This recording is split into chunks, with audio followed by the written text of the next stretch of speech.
Stanley and the bucket walked straight ahead through the large door that read, Mind Control Facility.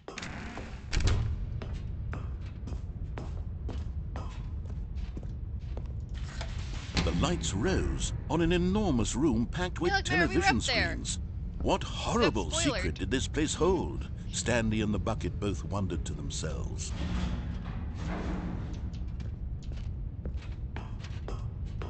Been here before. The monitors jumped to life, and Stanley nearly dropped the bucket in shock. Pirate. Everyone in the office was being videotaped, monitored like guinea pigs. The bucket had never seen anything like this, and it very nearly burst into tears as Stanley cradled it gently, reassuring it that everything would be fine. 528, what the fuck are you doing, 528?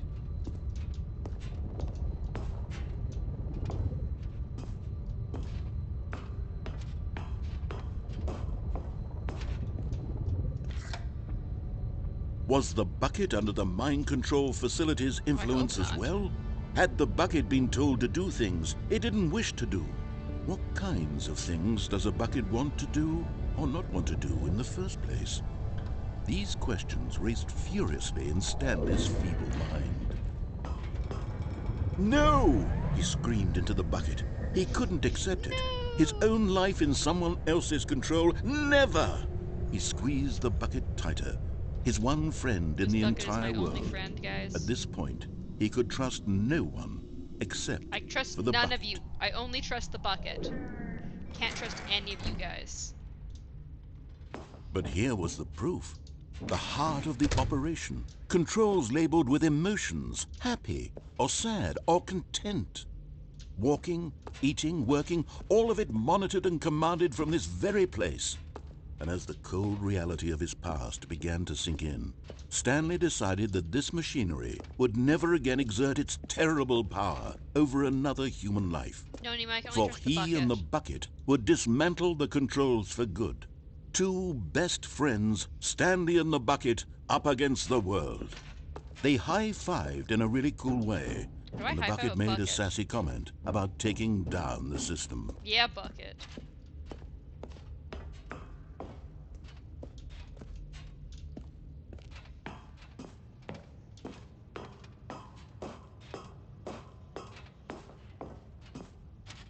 When at last they came to the source of the room's power, Stanley and the bucket knew it was their obligation to put an end to this horrible place and to everything it stood for.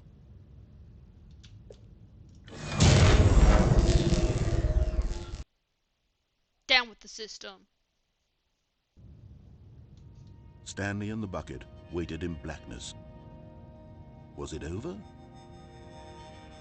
What? What should I have done? Yes, they had done it. We did it. Stanley and the bucket had defeated their greatest and darkest enemy, freed themselves from the tyrannical grip of the evil mind control machine. Freedom was now mere moments away. Excitedly, the two of them began to discuss the kind of life they wanted to live once they stepped through this massive door. The bucket wanted to learn to roller skate. Stanley wanted to sneeze in every country on Earth. Both of them wanted to begin watching a movie, any movie, but then stop it halfway through and begin watching it in reverse from the end. What? True, it was a simple life they envisioned, but it was one they'd lived together, with one another to lean on, to trust, to support, and to... What? Wait. What was happening? Why had the door stopped? Was Stanley and the bucket not about to be freed? Let me out. An unbearable silence filled the room, lingering in uncertainty, until finally the truth hit Stanley square in the face. This building did not want the bucket to leave. No! Even the facility itself recognized the incredible calming presence of the bucket, needed the soothing warmth of the bucket, would go to any lengths not to part with the bucket. No, no, no. Stanley can't leave this place. Not while he has such a precious bucket in his arms. Not while this building has anything to say about it. Stanley realized he would never again leave this very room. But at least he has the bucket. To be trapped eternally in darkness isn't really so bad, Stanley thought to himself. As long as I have my bucket with me, right? I'll be okay, won't I? Bucket. Stanley gulped. Very soon now, He was about to find out.